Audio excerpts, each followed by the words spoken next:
बिस्मिल्लाहिर्रहमानिर्रहीम अस्सलाम वालेकुम।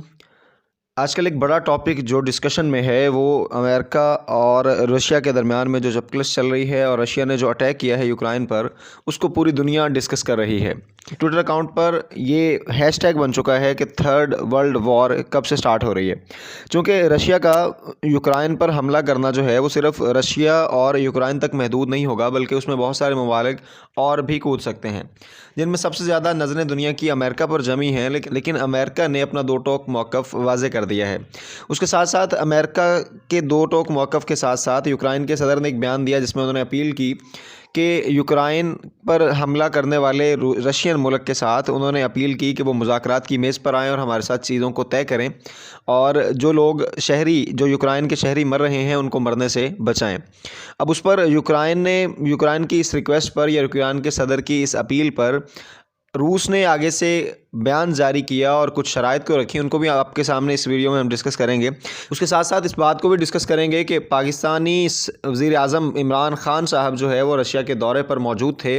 और ऐसे में रशिया के हालात जो हैं वो यूक्रेन के साथ बड़े कशीदा थे और यूक्रेन पर रशिया ने इन्हीं दिनों में हमला भी किया। तो दुनिया इस चीज़ को भी बड़ा ज़्यादा डिस्कस करी है, ख़ास तौर पर हमारे पाकिस्तानी,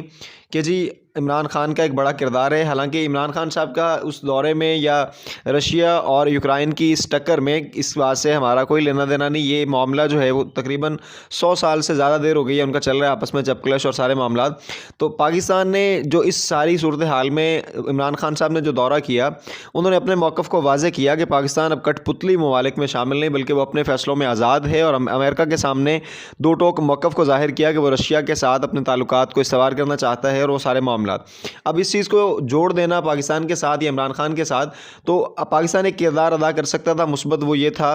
कि यूक्रेन और रशिया के दरमियान में हालात को अमन की तरफ लाने की एक कोशिश थी, तो वो रिक्वेस्ट यकीनी बात है इमरान ख़ान साहब ने भी की होगी। लेकिन इस वक्त रशिया जो है वो यूक्रेन पर हमला क्यों कर रहा है, सवाल ये बनता है। इसकी बुनियादी वजह कहीं ना कहीं ये है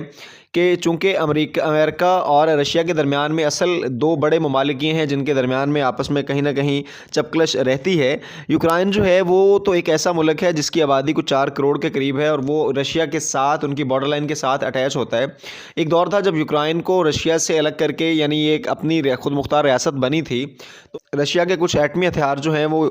इस यूक्रेन के अंदर रह गए थे, और बाद में रशिया ने इस बात की कई दफ़ा रिक्वेस्ट की और उनसे वो हथियारों का मुतालबा किया, तो जो कि अक़वाम मुत्तहिदा ने फिर उनको लेकर वापस दिए। अब मौजूदा मसला क्या है, रशिया ने किस वजह से यूक्रेन पर हमला किया? बुनियादी वजह यह है कि अमेरिका जो है वो रशिया के आसपास के कई ममालिक के अंदर मुख्तलिफ़ किस्म के हथियारों को जमा कर रहा है, और रशिया के करीब वाले ममालिक को वो अपने तौर पर ख़ुद मुख्तार और मजबूत बनाने के बाद रशिया के ख़िलाफ़ खड़ा करना चाहता है। तो इस वक्त सबसे बड़ा बुनियादी मसला, या रशिया की जंग की बुनियादी वजह, या रशिया के हमला करने की सबसे बड़ी वजह, वो ये है कि अमेरिका ने जो आसपास के पड़ोस ममालिक के अंदर मुख्तलिफ़ किस्म के हथियार और जदीद असलहा भेजने से रूस को कमज़ोर करने की कोशिशें की जा रही हैं, उनको रोकने के लिए एक मुँह तोड़ जवाब दिया है। और रशिया ने इस मौक़िफ़ को वाज़े किया है कि उन्होंने यूक्रेन पर हमला भी इसीलिए किया है कि अगर यूक्रेन के सदर ने रिक्वेस्ट की है कि इस हमले को या इस जंग को रोका जाए और मुज़ाकरात किए जाएं, तो उस पर जो रशिया की तरफ से रद्द-ए-अमल ज़ाहिर हुआ, रशिया की तरफ से इस रद्द-ए-अमल का इजहार किया गया कि उनकी बुनियादी शर्त यह है कि वो मुज़ाकरात के लिए वो भी तैयार हैं, लेकिन पहली बड़ी शर्त यह है, और वो ये बड़े सख्त अल्फाज हैं, कि यूक्रेन को इस बात की पूरी गारंटी देनी होगी कि वो अपने आप को गैर जानिबदार जो है वो डिफ़ाइन करेगा। यानी किसी तरह से अगर वो रशिया का साथ नहीं दे सकता, तो इसका मतलब ये नहीं होगा कि वो किसी भी दूसरे यूरोपीय मुल्क का, किसी मगरबी मुल्क का, या अमेरिका का, या नेटो फोर्सेस का, किसी और का साथ देने की भी उसको कतई तौर पर इजाज़त नहीं होगी। उसकी बुनियादी वजह हमें समझ आनी चाहिए कि वही बात है जो अमेरिका ने आसपास के मुख्तलिफ़ ममालिक के अंदर हथियार भेजकर मुख्तलिफ़ ममालिक को मजबूत किया, जो कि रशिया की बाउंड्री लाइन के करीब हैं, और उनकी पूरी स्ट्रेटजी है कि जी रशिया के आसपास के ममालिक को मजबूत करके रशिया को कमज़ोर किया जाए। तो दूसरी तरफ जैसे यूक्रेन पर हमला किया है रशिया ने, तो उसकी फ़ौजों के कदम उखड़ना शुरू हो गए, और अब अभी मौजूदा सूरत हाल ये है कि रशिया का जो दारुल हुकूमत है वहाँ पर रूसी फ़ौजें पहुँच चुकी हैं, और अमेरिका ने इस खदशे को ज़ाहिर किया है कि इतवार के दिन तक जो है वो यूक्रेन के दारुल हुकूमत पर मुकम्मल तौर पर काबिज़ हो जाएंगी। और इसके साथ साथ इस बात को वाज़े करते चलें कि अमेरिका किसी सूरत में इस जंग में नहीं कूदने वाला, चूँकि अमेरिका के सदर ने ये मौक़िफ़ वाज़े कर दिया है कि यहाँ तक कि उनको अपने अमरीकी शहरियों को भी अगर यूक्रेन से बचाना पड़े तो वो उनको बचाने के लिए भी इस जंग में कूदने का कोई इरादा नहीं रखते। अब इसकी एक बड़ी वजह ये भी है कि रूस के साथ कहीं ना कहीं अमेरिका जो है वो टक्कर लेने को तैयार नहीं, या अमेरिका इस पोजीशन में नहीं, या अमेरिका के अंदर की सूरत हाल इतनी मजबूत नहीं कि वो यूक्रेन की खातिर रूस के साथ जाके जो है वो टक्कर मोल ले ले, या यूक्रेन की वजह से वो रूस के साथ एक जंग को छेड़ ले। और अगर अमेरिका ने इसमें इंटरफेयर की